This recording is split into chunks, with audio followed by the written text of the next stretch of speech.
The American Academy of Pediatrics has called for a complete ban on one of the most popular baby products in America. Not a warning, a ban. And it's probably sitting in a garage or basement near you right now. I'm talking about baby walkers. But here's what's really wild. They're just one of 7 products that parents buy thinking they're helping, when they're actually creating delays that show up months or even years later. And number 5 on this list? It's marketed as a safety device. It's in 90% of nurseries, and pediatricians are begging parents to stop using it. By the end of this video, you'll look at your baby's nursery completely differently. Not because you're a bad parent, but because nobody's telling you what these products actually do to developing bodies and brains. Let's start with the ones stealing your baby's movement. Number 1, baby walkers. Here's what the research actually shows about baby walkers. And this isn't debatable. A study of 190 infants found that babies who used walkers walked 3 to 4 weeks later than babies who didn't. They also scored measurably lower on developmental assessments at 10 and 14 months. But it gets worse. When a baby's in a walker, they're not learning to walk. They're learning a completely different movement pattern. They're pushing off with their toes and rolling. No balance required, no core strength needed, no problem solving about how to shift their weight without falling. And here's what parents don't realize. All that floor time, the struggling, the wobbling, the falling on their padded diaper and trying again, that's not frustration.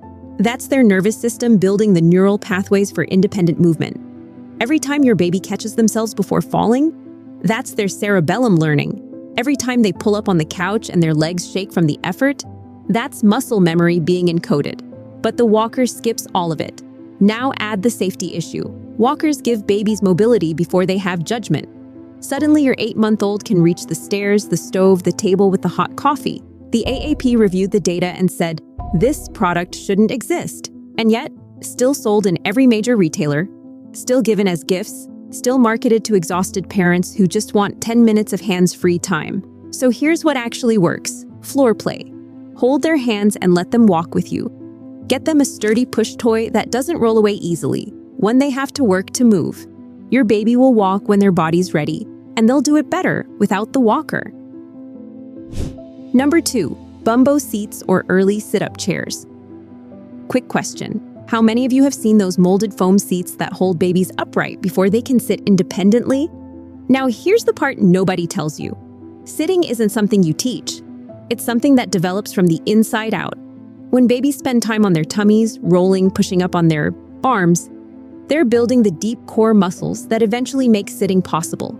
But when we prop them up artificially, we're putting pressure on a spine that isn't ready. We're skipping the muscle development that has to happen first. Think about it like this. Imagine someone locked you into a position you didn't have the strength to hold and walked away. That's what these seats do. The fix? Floor time? Let your baby figure out sitting the way nature designed. They'll push up from their tummy into side sitting first, then sit with their hands forward for support. Eventually, they'll sit independently because their body earned it. And that's when sitting becomes actually functional. But delaying your baby's physical milestones? That might not be the most damaging thing on this list, because the next 2 products interfere with something even more fundamental: how your baby's brain learns to think.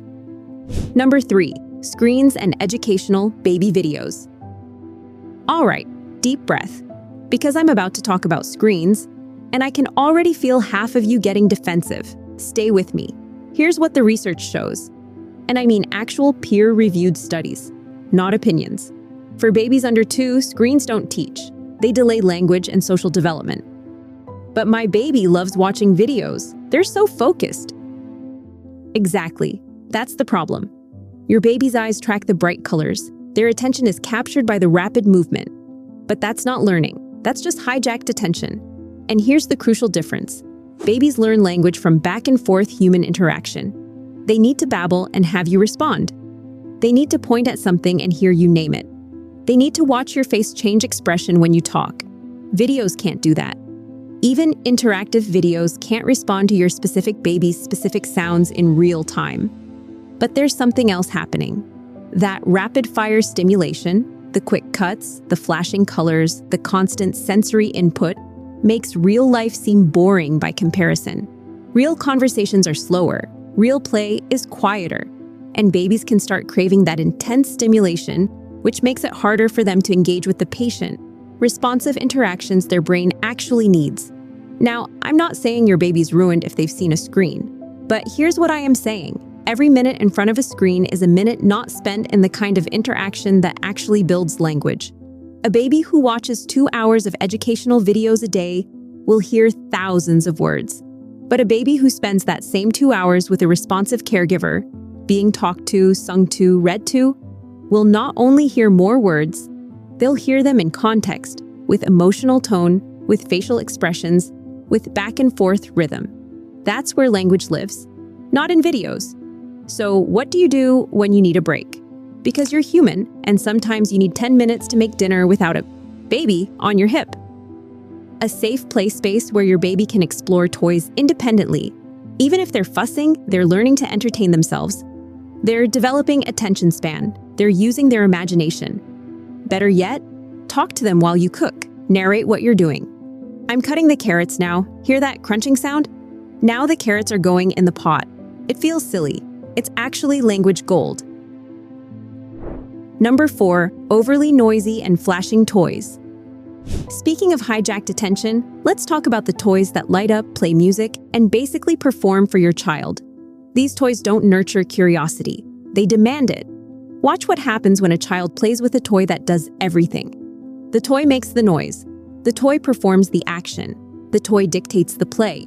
Your child becomes an audience member, not a creator. Now watch what happens with simple toys. Blocks, a wooden spoon and a pot, a cardboard box. Suddenly your child has to imagine what it becomes. They create the storyline. They figure out how pieces fit together. That's where executive function develops. That's where creativity is born. That's problem solving in real time. Plus, and this matters, simple toys are naturally calming. There's no competing for attention. Play becomes focused and intentional. I'm not saying throw out every electronic toy, but notice what your child gravitates toward when given a choice. You might be surprised to find that the $50 light-up toy sits in the corner while they spend an hour with the box it came in. That's not a failure of the toy. That's your child's brain craving the open-ended play it needs. Now, everything we've covered so far affects your baby's development over months and years. But this next category, parents need to know about this today. Because unlike the other products, these can be dangerous right now. Number 5, infant sleep positioners and cushioned sleep pods. Okay, we need to pause here, because I'm about to tell you about a product that health organizations have issued urgent warnings about, and yet I guarantee you've seen it recommended in parenting groups this week. Infant sleep positioners, cushioned sleep pods, those cozy-looking nests that promise better sleep and reduced reflux. This is the one product on this list that genuinely scares me. Not frustrates me, not concerns me, scares me. The American Academy of Pediatrics is crystal clear. Babies should sleep on a firm, flat surface with nothing else in the crib. Not soft cushions, not positioning devices, nothing. And there are 2 reasons. First, the immediate safety risk. Soft surfaces restrict natural movement and increase suffocation risk. Even if your baby seems comfortable, these products create dangerous situations. But here's what's talked about less: the developmental impact. When babies sleep on firm, flat surfaces, they naturally move during sleep. They turn their heads, shift their weight, adjust position. Those small movements strengthen muscles and develop motor skills. Cushion pods restrict all of that. There's also a sensory component. A bare crib allows your baby to see their environment, track light and shadows, hear sounds clearly. It's gently stimulating. Cushion pods create a visually monotonous, enclosed space that reduces sensory input. But what about flat spots on their head? That's a valid concern. The solution isn't a sleep positioner. It's more tummy time when awake, varying the direction they face in the crib and holding them more. Bottom line, a firm, bare crib is a safe crib. Use a fitted sheet, a wearable blanket for warmth, and nothing else. I know it looks stark, but it's what keeps your baby safest. Now, let's talk about devices that rock or vibrate to soothe your baby. And look, I understand. When you're holding a crying baby for the 3rd hour straight, a swing that can take over feels like answered prayer. These products promise relief, but here's what we trade away: attunement. Attunement is when you learn your baby's rhythms, when you can tell their hungry cry from their tired cry, When you figure out that your baby calms with a specific swaying motion or a particular humming sound you make, that learning goes both ways. Your baby is learning your rhythm too, how you hold them, your scent, your heartbeat. That's how secure attachment forms. When a machine does the soothing, that reciprocal learning doesn't happen. Babies become dependent on mechanical motion. They need the swing to sleep. They can't settle without the vibration. Here's the thing about human soothing. It's irregular. Your breathing changes, your swaying isn't perfectly rhythmic, and that variability helps babies learn to regulate their own systems. They're not maintained at a constant state. They're learning to modulate between states. Now, if you're using a swing for a 5-minute break to use the bathroom, reasonable, but if the swing becomes the primary way your baby falls asleep, we're creating a dependency that makes everything harder long-term. The alternative? Baby wearing. Gentle rocking in your arms. Skin-to-skin contact. Consistent bedtime routines. More work upfront. But it builds something lasting. A baby who feels secure with you and develops their own capacity for self-soothing. Your presence is more powerful than any machine. We've covered movement, brain development, and sleep. But there's one last product category that touches all three, and it's sitting in your diaper bag right now. Number 7, food pouches and delayed self-feeding tools. Food pouches are everywhere. No mess, no prep. Perfectly portioned, easy to travel with. And for occasional use, they're fine. But here's the issue. When pouches become the primary way a child eats, we rob them of crucial developmental experiences. Let me paint you a picture of what your baby is supposed to be learning during mealtimes. They're learning to use their hands to pick up different textures. The force needed to grasp a slippery banana versus a firm cracker. They're developing fine motor skills by bringing food to their mouth. They're strengthening oral muscles needed for chewing and eventually clear speech. They're also learning about food through all their senses. What does a blueberry feel like when you squeeze it? What does sweet potato smell like? What happens when I smash this avocado?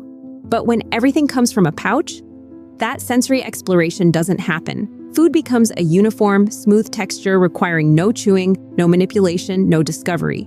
And there's something else. Self-feeding builds confidence.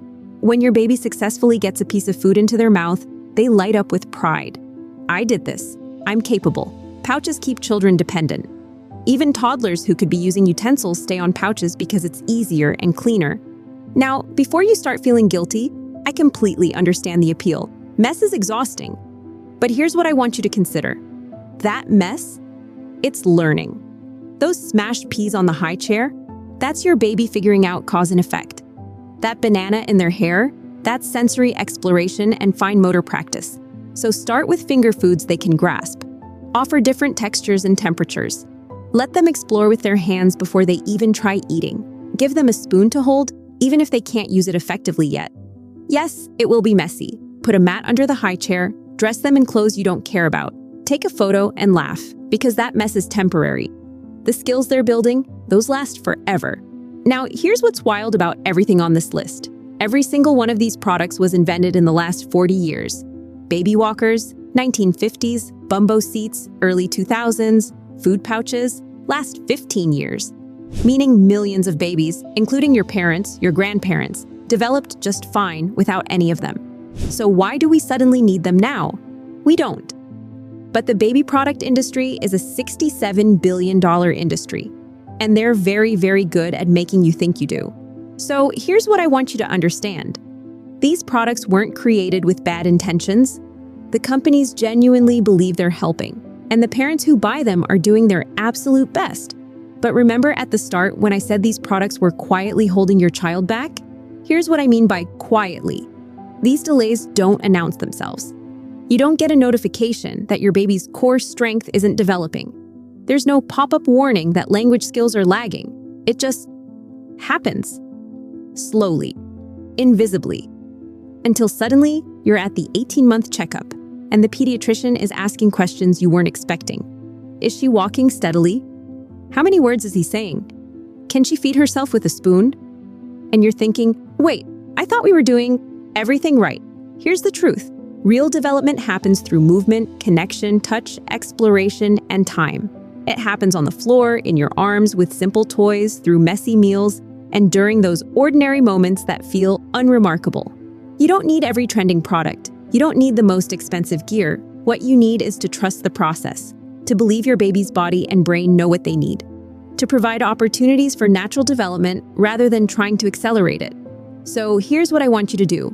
Don't go throw out everything in your nursery, but tonight, after you put your baby down, take 5 minutes. Walk through your home and ask yourself one question. Is this product doing something my baby should be learning to do themselves? That's it. One question. It will change everything. Drop a comment right now and tell me, which product on this list surprised you most? Was it the baby walker, the screens, the sleep positioners? And if this video changed how you see these products, share it with another parent. Because sometimes the most helpful thing we can do is help each other make more informed choices. Your presence, your patience, your willingness to let development unfold at its own pace. That's more powerful than anything money can buy.